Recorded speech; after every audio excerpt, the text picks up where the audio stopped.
Dobroveče, gledate N1 na 1, ja sam Vojislav Stevanović. Jedna od centralnih tema ovogodišnjeg Svetskog ekonomskog foruma u Davosu bila je i takozvana četvrta industrijska revolucija. Reč je naravno o promenama koje donose nove tehnologije. O digitalnoj transformaciji danas razgovaram sa Branislavom Vujovićem, predsjednikom New Frontier grupe. Gospodine Vujoviću, dobar dan. Dobroveče. Dobroveče. Centralna tema, dakle, bila je upravo četvrta industrijska revolucija. Koliko je taj proces zapravo ispraćen u ovom regionu? Koliko su zemlje u regionu uhvatile korak sa tehnološkim inovacijama? Problem je u tome što mnoge zemlje u svetu nisu uhvatile korak sa inovacija. Tehnoloških ima jako mnogo. Kao što vidite, automobili se sami voze, 3D printeri prave delove aviona vrlo brzo, skraćuju proizvodni proces samog avionskog motora sa 2 godine na par nedelja. Znači, inovacija ima dosta, ali imamo još uvijek problem koji je i Klaus Schwab u Davosu istakao, 2 problema sa tom četvrtom industrijskom revolucijom. Prvi problem je nedostatak talenata. Nema dovoljno lidera ni na jednom nivou, znači ni na globalnom, ni na nacionalnom, a ne, boga mi, ni u kompanijama i firmama koje se danas vode svetsku ekonomiju. I drugi problem je da nije dobro artikulisano šta u stvari ta opasnost predstavlja i šta je ta šansa koju donosi četvrta industrijska revolucija. A kako kompanije da se prilagode, da ne bi izgubile trku? Jer primećujemo da postoje firme, pa čak i čitave industrije koje su jako brzo i jako temeljno usvojile sve inovacije, a opet s druge strane imamo i onih gde su otpori jako veliki. Znate, problem je toga što prolazimo kroz nekoliko faza. Prva faza u digitalizacija počela još 60-ih, 70-ih godina kad smo počeli da koristimo računare. Ja sam krajem 70-ih počeo da radim u Gradskom zavodu za statistiku u Beogradu, gde smo imali početkom 80-ih godina čitav sistem za praćenje građanja i registrovanje svih građana sa jedinstvenim matičnim brojem. To je tada počelo. Od toga pa do danas mnogo što se promenilo. I te faze su uvek bile na neki način problematične jer mi ne volimo promene. I mnogi ljudi su shvatili da samo postavljanje digitalnog front-enda, znači da počnu s vama da komuniciraju kroz internet, da počnu s vama da komuniciraju kroz mobilnu aplikaciju, će rešiti problem. A to nikako ne rešava problem. Jeste lakše za korisnika, ali ne rešava problem. Da li su velike firme, da kažemo, suviše trome da bi mogle da isprate napredak, a vidimo svi da tehnološki napredak zaista ide eksponencijalno, ne linearno?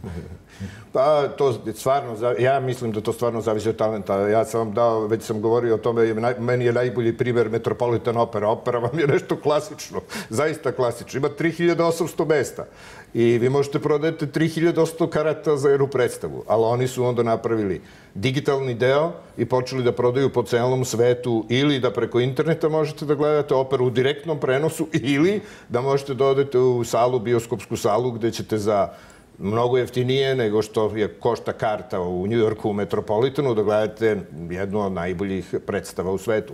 Znači, jeste liderstvo zaista problem i mi to vidimo i sada. Mi radimo sa mnogo velikih firmi, mi se bavimo time da zaista pomognemo tim velikim firmama da prežive. Gospodin Sertić, koji je naš ministar privrede, je na Kopaoniku baš govorio o tome i rekao da on ima 2 problema. Jedan je nezaposlenost, a drugi je da digitalna ekonomija, odnosno četvrta industrijska revolucija, će još da napravi veći pritisak na zaposlenost. I tačno je.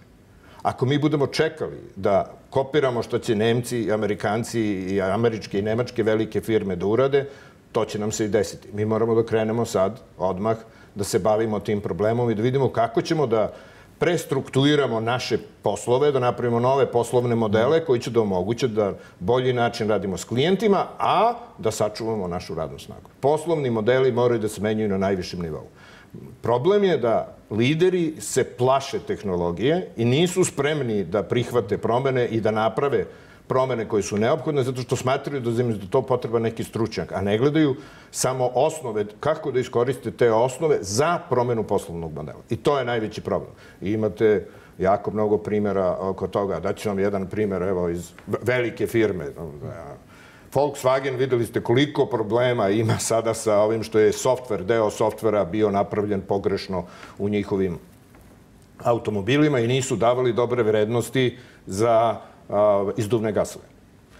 Istovremeno imate Teslu, koja je jedna nova i moderno postavljena firma na principima digitalne ekonomije.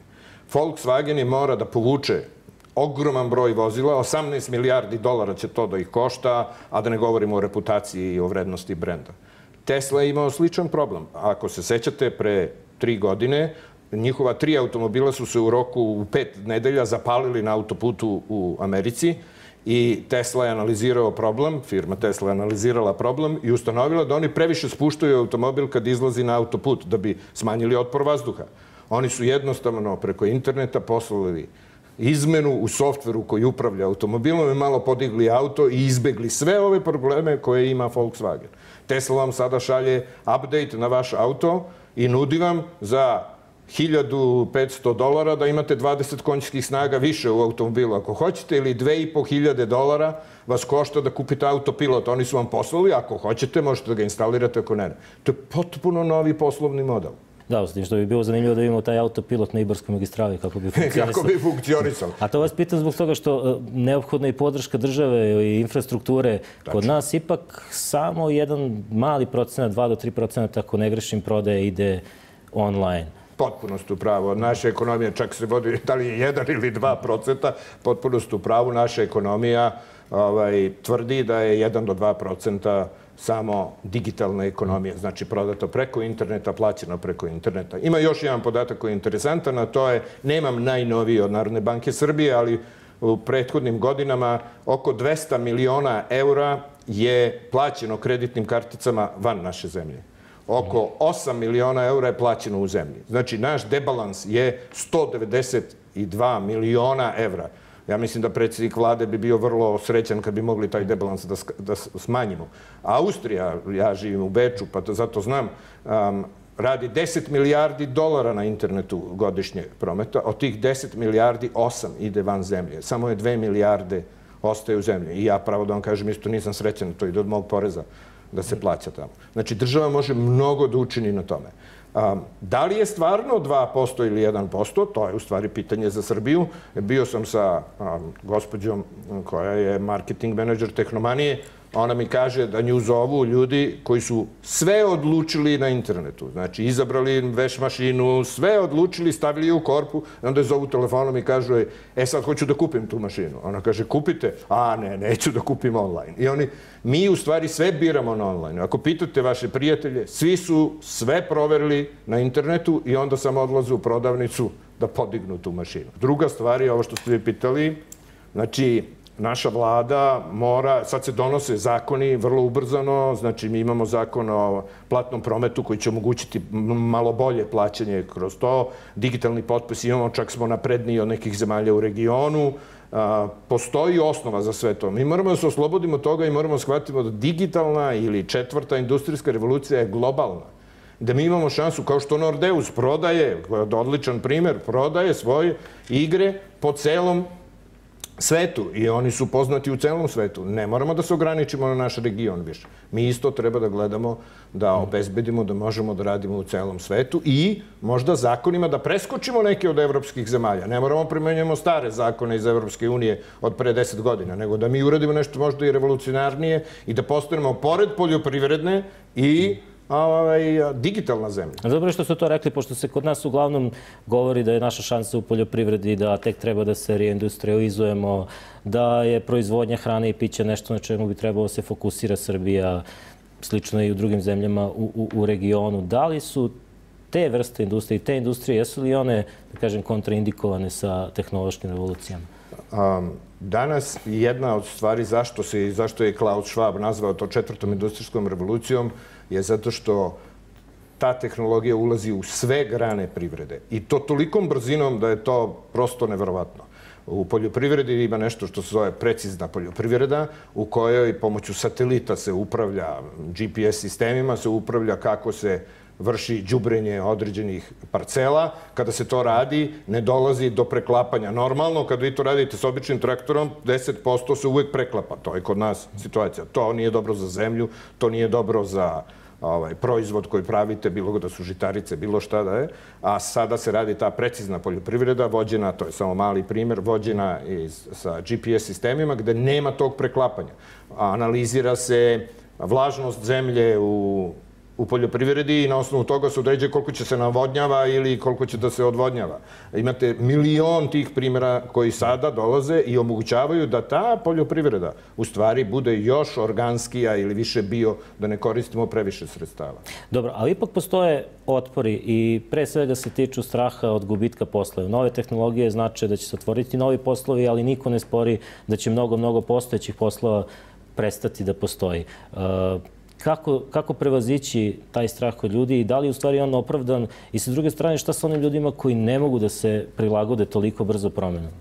To je izvanredno pitanje i stvarno je problem u današnje vreme i postoje dve vrste ljudi. Jedni su optimisti, jedni su pesimisti, jedni smatraju da ima dovoljno novih poslova, da ima dovoljno novih mogućnosti da se ti ljudi zaposle. Na drugoj strani su pesimisti koji smatraju da će ogroman broj ljudi da ostane bez posla.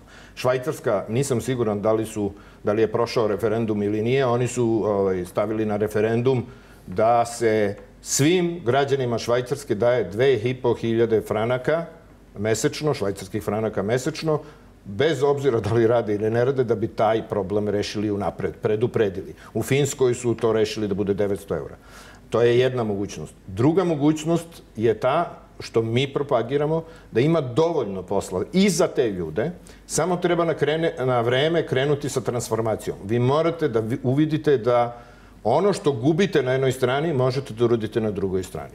Primera radi, naša pošta može da bude srpski Amazon. Može da ti ljudi koji će da izgube posao zbog automatizacije pojedinih procesa, vi znate da oni sad imaju automatsko sortiranje i slanje pošiljki i tako dalje, tu se gube određena radna mesta, ali ako sad krenete da dajete dodatnu uslugu vašem klijentu, za šta imate osnovu, to će da bude izvrsna stvar i time možete da zaposlite sve te ljudi. I ne moraju oni da budu programeri i analitičari, oni mogu da rade i dalje tu vrstu posla. Gospodine Vujoviću, hvala vam. Gledali ste N1 na 1. Moj gost danas bio je Branislav Vujović, prvi čovek New Frontier grupe. Ostanite uz N1. Hvala.